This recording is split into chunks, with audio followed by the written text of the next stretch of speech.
When the doorbell rings, a night with no return. It was 2:47 a.m. Allie was in his room, hunched over his laptop, trying to cram for an exam. The house was silent except for the soft tapping of his keyboard. He rubbed his eyes and let out a long sigh, finally deciding it was time to shut down and sleep. Just as he reached for the power button, ding-dong, the doorbell rang. Allie froze mid-motion.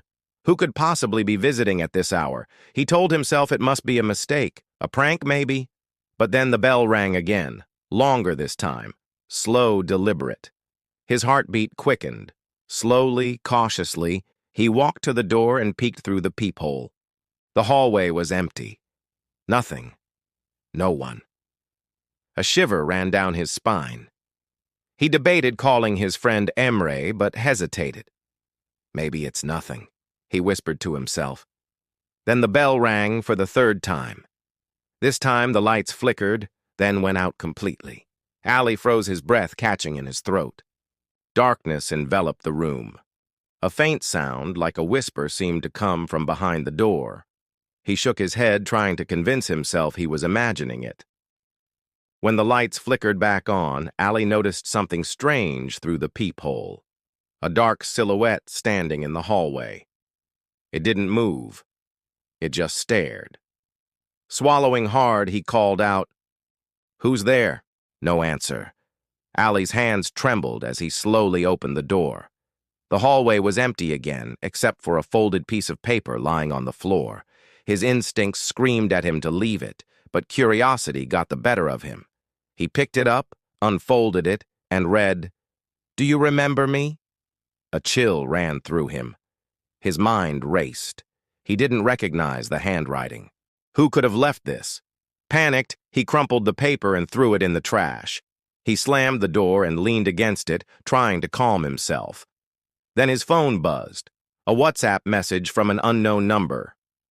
"Why did you close the door?" Ali's hands shook violently. "It's a prank," he muttered. But before he could dismiss it, his phone's camera turned on by itself. On the screen, it wasn't his reflection. Behind him, in the dark room, a shadowy figure stood motionless. Ali screamed, dropping the phone. He ran to his bedroom, locked the door, and grabbed an old baseball bat from under his bed.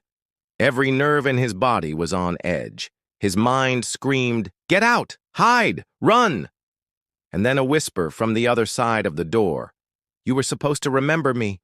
Ali froze. His breath came in ragged gasps.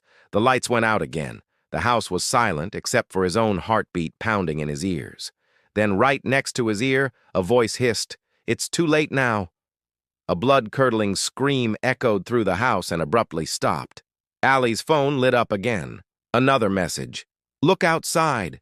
He mustered every ounce of courage and peeked through the window.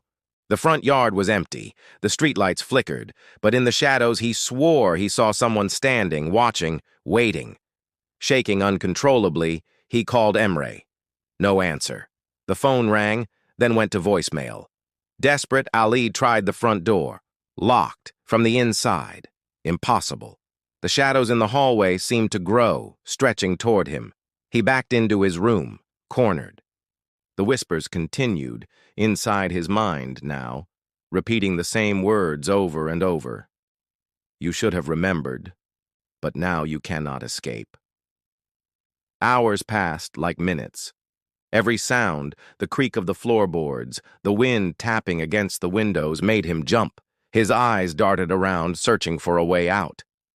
When the sun finally began to rise, Ali heard sirens. The police had arrived. They forced the door open. The hallway was empty. The house was silent, save for a message scrawled on the wall in charcoal. I remembered him, but Ali was gone. No signs of a struggle, no fingerprints, nothing. Just the message. And outside, in the early morning light, a faint shadow vanished into the distance.